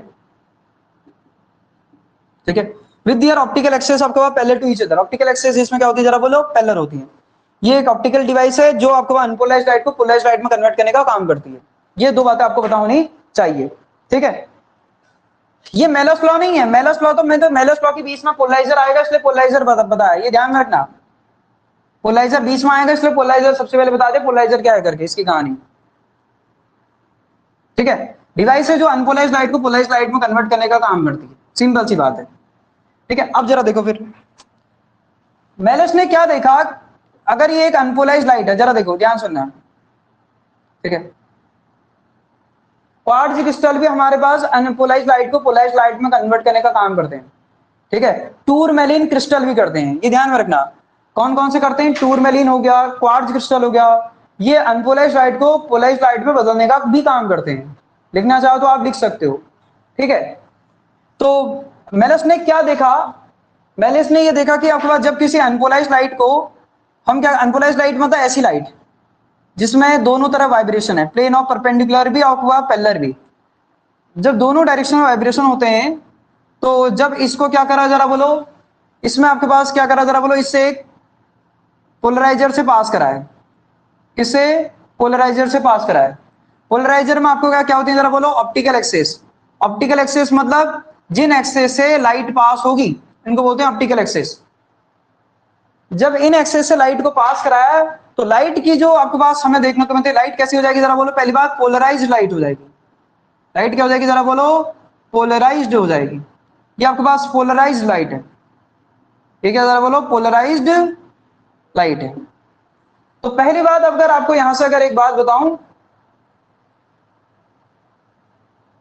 अच्छा नेम रिपीट कर दूं, मैंने कहा था ये तो आपके पास ये किसका बना है, ये आपके पास आइडोसल्फेट का बना हुआ क्रिस्टल है, क्विनिन आइडोसल्फेट। मैंने कहा और कौन कौन से होते हैं, टूरमेलिन होता है एक, ठीक है, टूरमेलिन होता है, क्वार्ट्ज होता है, ठीक है। ये किसका काम करते हैं जरा बोलो, ये अनपोलराइज्ड लाइट को पोलराइज्ड लाइट में कन्वर्ट करने का काम करते हैं, ठीक है। टूरमेलिन और क्वार्ट्ज भी क्रिस्टल काम करते हैं ऐसा, ठीक है। चलो अच्छा मैंने कहा जब आप इधर देखो, ये मैंने एक अनपोलराइज्ड लाइट ली, कैसी लाइट है जरा बोलो, अनपोलराइज्ड लाइट है। और मैंने अनपोलराइज्ड लाइट को किससे पास कराया जरा बोलो, पोलराइजर से। इस पोलराइज्ड लाइट की इनको हम क्या बोलते हैं, ऑप्टिकल एक्सेस। ऑप्टिकल एक्सेस क्या होती है, ऑप्टिकल एक्सेस वो एक्सेस होती है जिनसे लाइट पास होती है। मतलब लाइट अगर जाएगी तो इन्हीं एक्सेस के पास होगी, बाकी एक्सेस क्या हो जाएंगे जरा बोलो, रिस्ट्रिक्ट हो जाएंगे।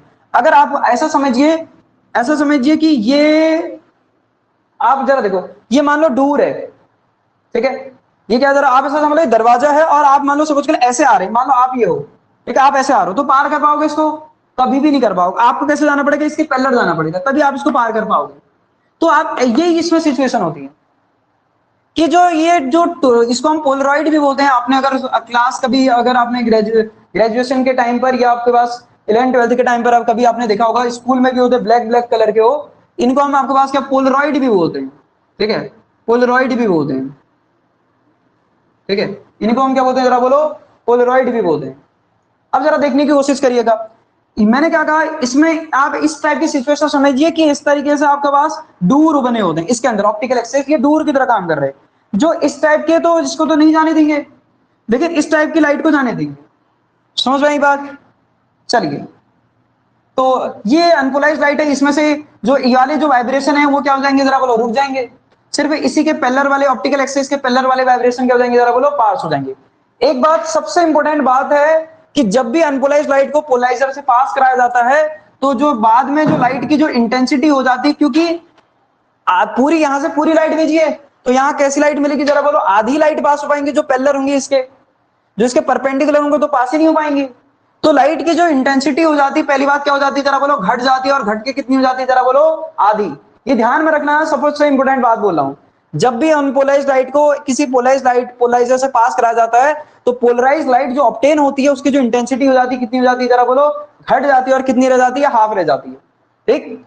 उसके बाद हमने क्या करा जरा बोलो, एक और हमने पोलराइजर यूज किया, क्या करा जरा बोलो, एक और पोलराइजर यूज किया। और ये जो पोलराइजर है, ठीक है, ये जो पोलराइजर है, इस पोलराइजर के किसी एंगल पर रखा है, ऐसे रखा है कुछ, मतलब आपको दिख रहा होगा इसकी ऑप्टिकल एक्सेस ऐसे हैं और इसकी ऑप्टिकल एक्सेस कैसे हैं जरा बोलो, ऐसे कुछ, ये दिख रहा होगा आपको, ऑप्टिकल एक्सेस ऐसे हैं कुछ, इसकी ऑप्टिकल एक्सेस कैसे हैं जरा बोलो, ऐसे। मतलब इसकी ऑप्टिकल एक्सेस ऐसे थी, इसकी ऐसी थी, इसकी ऐसी थी, इनके बीच में कुछ एंगल बन रहा होगा। या फिर आप ऐसा बोल सकते हो ये जो प्लेन पोलराइज्ड लाइट आई है, अगर आप किसी टाइम पर अगर देखोगे वर्टिकल के साथ क्या बना रही होगी जरा बोलो, कुछ एंगल बना रही होगी। ये जो एंगल बना रही होगी वही इस पोलराइजर और इस पोलराइजर में क्या होगा जरा बोलो, एंगल होगा।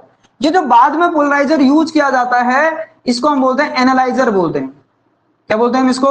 एनालाइजर बोलते हैं। और एनालाइजर और आपके पास पोलराइजर के बीच जो एंगल है वो कितना है जरा बोलो, थीटा, क्योंकि इसके वाइब्रेशन ऐसी, इसके ऑप्टिकल एक्सेस ऐसी हैं, इसके ऑप्टिकल एक्सेस ऐसी हैं, मतलब जो लाइट वेक्टर ऐसे हैं वही तो आपके पास ये तो पैरेलल है। अच्छा, तो मेलस ने क्या कहा, जो अब एनालाइजर से जो लाइट वेव बाहर निकलेंगी, एनालाइजर से जो लाइट वेव पोलराइज्ड लाइट बाहर निकलेगी, इसकी जो इंटेंसिटी अगर आई अगर लिख दूं, ध्यान से सुनना, मेलस ने क्या कहा, अगर ये जो लाइट एनालाइजर से जो बाहर निकलने वाली जो लाइट है इसकी जो इंटेंसिटी है, ये किसके प्रोपोर्शन होती है? कोसाइन के स्क्वायर के प्रोपोर्शन होती है भाई, ठीक है, कोसाइन स्क्वायर थीटा। अब थीटा क्या है? थीटा है आपके पास angle between polariser axis and आपके पास एनालाइजर ऑप्टिकल एक्सेस। थीटा क्या है जरा बोलो? Angle between polariser optical axis and analyser optical axis, analyser optical axis, ठीक है, ये समझ में आना चाहिए, ठीक है। तो पोलराइजर और एनालाइजर चलिए, तो है क्या, अब ये समझ में आना चाहिए। तो इसी को हम अगर हटाऊं, प्रोपोर्शनलिटी का साइन हटाऊं, तो इसमें लिखा जाता है अगर इंटेंसिटी किसकी I1 अगर इसके अंदर एंटर करे, इसके अंदर अगर I1 एंटर कर रही है, तो इसको मैं यहां पर के लिए फिलहाल के लिए लिख सकता हूं I1 square cos square theta, ठीक है, ये ध्यान में रखना। अगर इसके अंदर अगर I1 इंटेंसिटी अगर एंटर कर रही है, तो बाहर निकलने वाली क्या होगी जरा बोलो? I equal to I1 cos square theta. लेकिन आपको ये समझ में आना चाहिए, जब भी एक अनपोलराइज्ड लाइट को किसी पोलराइजर से पास कराया जाता है, पोलराइजर है पोलराइड से पास कराया जाता है, पोलरॉइड, पोलराइड से पास कराया जाता है, तो जो लाइट होती है उसकी जो इंटेंसिटी होती है, पहली बात क्या हो जाती है जरा बोलो? डिक्रीज हो जाती है। और डिक्रीज होने के बाद कितनी हो जाती है जरा बोलो? हाफ हो जाती है, अनपोलराइज्ड लाइट को पोलराइज करते वक्त, ठीक। और मैंने कहा मेलस लॉ क्या है? ये मेलस लॉ है जो मैंने लिख दिया, मेलस लॉ। मेलस ने क्या कहा? जो इंटेंसिटी होगी, ये क्या जरा बोलो? ये आई क्या है जरा बोलो? इंटेंसिटी। ये क्या जरा बोलो? इंटेंसिटी। इंटेंसिटी क्या होगी बोला आपको मेलस ने? ये बोला आपके पास कोसाइन स्क्वायर ऑफ थीटा। और थीटा क्या होगा? इसके और इसके बीच जो ऑप्टिकल एक्सिस के बीच जो एंगल है वो है, ठीक है, ये ध्यान में रखना।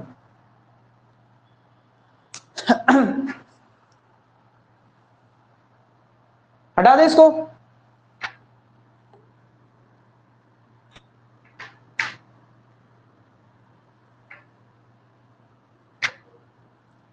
तो लिख देते हैं इसको, मैं लॉ को लिख देता हूं, ठीक है। अकॉर्डिंग टू, आपके पास लिख देना अकॉर्डिंग, चलो, according to Malus law, the intensity of polarized light transmitted through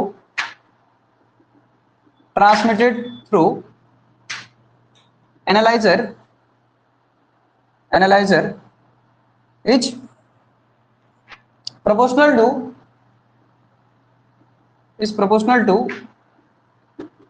to the cosine,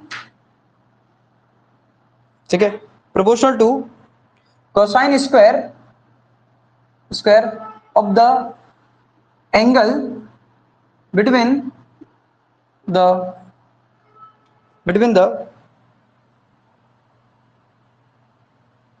ठीक है, angle between optical axis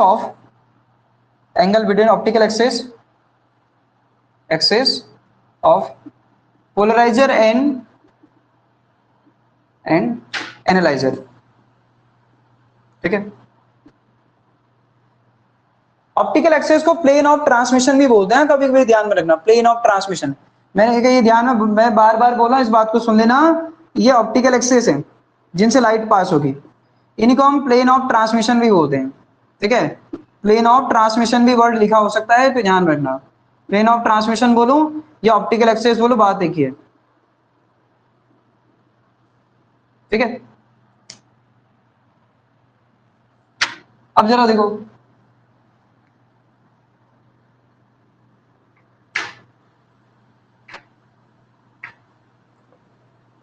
तो हमारे पास जो लॉ ऑब्टेन हुआ वो क्या हुआ? I equal to I1 cos square theta, जो आपने पहले लिख लिया है, ठीक है। अच्छा, ये हमें आपको ऑब्टेन हुआ। अगर मैं केस अगर फर्स्ट अप्लाई करूं, इफ थीटा इक्वल टू 0, मतलब क्या हुआ? पोलराइजर और एनालाइजर दोनों कैसे हैं जरा बोलो? Parallel. Polarizer and analyzer are parallel to each other. अच्छा पैरेलल अगर होंगे तो लाइट रे I1 जितना आई थी वही तो बाहर निकल जाएगी। ये आपने देखा था अनपोलाइज लाइट है, ठीक है, इससे पास होगी तो आपके पास इसकी इंटेंसिटी आधी हो जाती है, समझ में आता है। लेकिन ये और ये दोनों क्या है जरा बोलो, ये पोलराइजर था, शॉर्टकट में आपको बना के दिखा दे रहा हूं, ये एनालाइजर था। इस बार क्या होगा जरा बोलो, ये पैरेलल है। तो यहां से जो I1 आया है, अगर मैं यहां से अगर इंटेंसिटी का I0 बोल रहा हूं, तो मैंने कहा ये जो I1 हो जाता है ये कितना हो जाता है I0/2, ये अनपोलाइज लाइट का आधा हो जाता है भाई। लेकिन यहां पर जो I जो मिलेगा वो किसके इक्वल होगा जरा बोलो, I1। क्यों? क्योंकि आपको पता है कि जो लाइट रे पैरेलल है ये भी तो पैरेलल ही है, ठीक है। इस बार थोड़ी ब्रेक होगा, इस बार तो ब्रेक करने वाला कोई है ही नहीं, सीधे सीधे आए सीधे सीधे चले गए। तो I1 जो आएगा कितना आ जाएगा जरा बोलो, ये आ जाएगा आपका I1, I जो आएगा कितना आ जाएगा, ये आ जाएगा I1, ठीक है। ये ध्यान में रखिएगा, ठीक है। दूसरा केस क्या हो सकता है जरा देखो,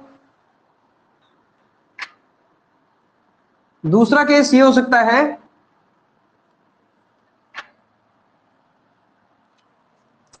दूसरा केस क्या हो सकता है, केस अगर मैं सेकंड अगर बात करूं, theta equal to 90, theta equal to जब हम 90 बात करेंगे, पोलराइजर मतलब क्या होगा जरा बोलो, polarizer and analyzer are perpendicular to each other, each other.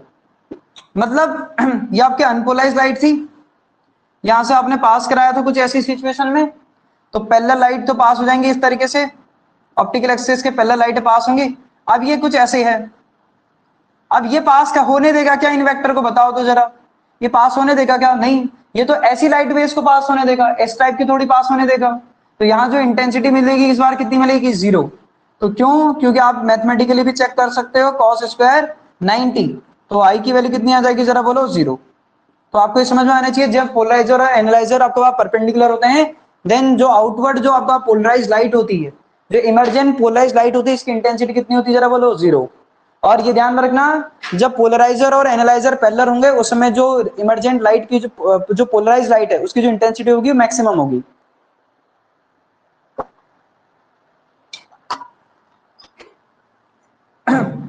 अब मैं आपसे कुछ क्वेश्चन पूछ लेता हूं, मुझे बताना, हाँ फटाफट कुछ क्वेश्चन कर लेते हैं एमसीक्यू। पहला क्वेश्चन, ठीक है, when unpolarised light passed through a polarizer, its intensity पहला increases, decreases, remain same,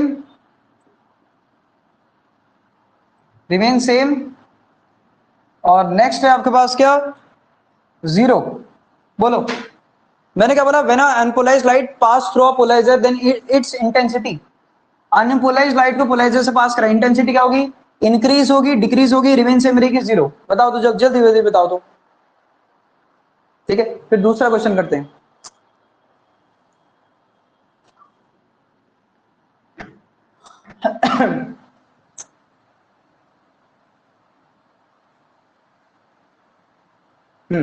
बिल्कुल, क्या हो जाएगी जरा बोलो, डिक्रीज हो जाएगी, ठीक है। नेक्स्ट लिखो, नेक्स्ट लिखना,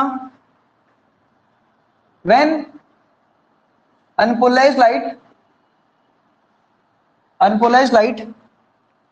is,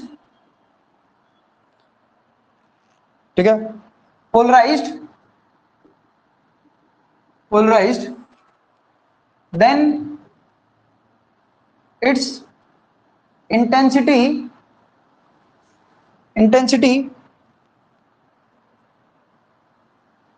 when unpolarized light polarized, देखा, then the intensity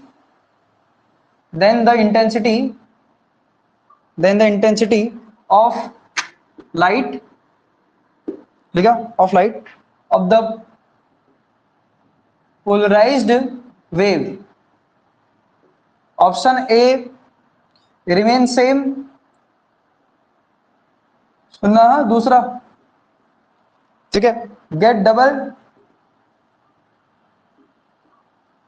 ठीक है, option C get half, option D आपके पास depend upon colour of light. Colour of light मतलब फ्रीक्वेंसी, बोलो। व्हेन अनपोलराइज्ड लाइट पोलराइज्ड, ठीक है, then the intensity of the polarised light क्या हो जाती है, जरा बोलो। पोलराइजर से जैसी पास कराते हैं क्या हो जाती है, जरा बोलो, हाफ हो जाती है। लिखा है मैंने डायरेक्टली, ठीक है। हाँ, एक एक लाइन में ऐसी बातें पूछी जा सकती हैं। अब एक और लास्ट क्वेश्चन है इसी में, क्वेश्चन लिखिएगा व्हेन, ठीक है, when unpolarised beam of unpolarized beam of light, unpolarized beam of light of intensity I naught is incident on two polarizer in contact, ठीक है, कांटेक्ट में है, ठीक है, if the angle between the access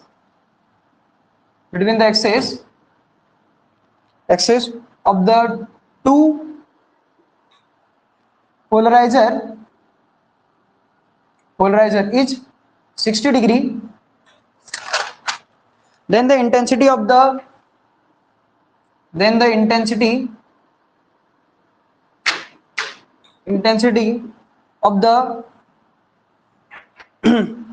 final emergent,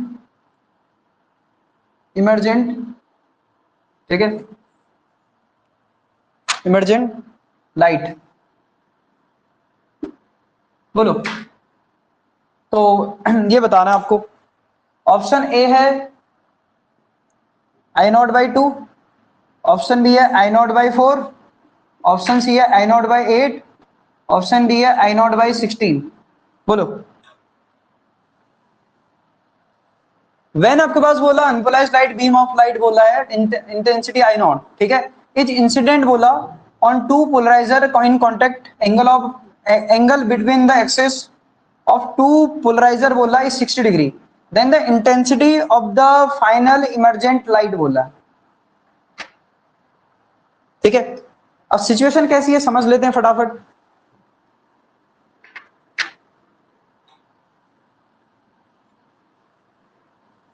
देखो, ये unpolarised light है, ये हमने पास कराई यहां से, ठीक है, इसकी इंटेंसिटी कितनी है जरा बोलो, आई नॉट, अनपोलराइज्ड लाइट है, ठीक है। अब ये पोलराइज हो चुकी है, ये क्या हो चुकी है जरा बोलो, पोलराइज हो चुकी है। अब ये हो चुकी है पोलराइज, ठीक है, एक ही डायरेक्शन में वाइब्रेशन होंगे, ठीक है, ऐसे करके इसकी जो इंटेंसिटी हो जाती है कितनी हो जाती है जरा बोलो, आई नॉट बाई 2। लेकिन उसने ये बोला है कि इसके बीच, मैं अलग दिखा रहा हूं लेकिन आपको बतानी चाहिए ये इसी के अंदर वाली बात है, ठीक है। फिर उसके बाद एक दूसरा पोलराइजर है बोला है, और इसके बीच जो एंगल है कितना है जरा बोलो, 60 डिग्री का एंगल है। इसके बीच ऑप्टिकल एक्सिस के बीच कितने डिग्री का एंगल है जरा बोलो, 60 डिग्री का एंगल है। मतलब आपको समझ में आना चाहिए, यहां से जो लाइट बाहर जो निकलेगी, अगर मैं बोल रहा हूं ये अगर इसकी इंटेंसिटी अगर आई है तो आई लिखा कैसे जाता है, आई लिखा जाता है I1 cos स्क्वायर थीटा, लिखा जाता नहीं, लिखा जाता है। और थीटा की वैल्यू कितनी है जरा बोलो, इसके बीच और इसके बीच ऑप्टिकल एक्सिस कितना डिग्री का एंगल है, 60। तो I1 की वैल्यू कितनी होगी जरा बोलो, आई नॉट बाई 2, ये ध्यान में रखना भाई। cos स्क्वायर कितना आ जाएगा जरा बोलो, थीटा की वैल्यू कितनी है जरा बोलो, 60।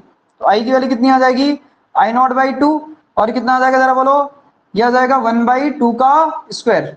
तो कितना आ जाएगा आई की वैल्यू, आई नॉट बाई 8, ठीक है, तो समझना। तो इस टाइप का क्वेश्चन पूछा जाता है। आपको पता होना चाहिए। ठीक है, तो बड़ी सिंपल सी बात है, ट्राई करिएगा, बाकी डिस्कस करेंगे नेक्स्ट क्लास में। ठीक है, आज की क्लास यहीं पे एंड करते हैं।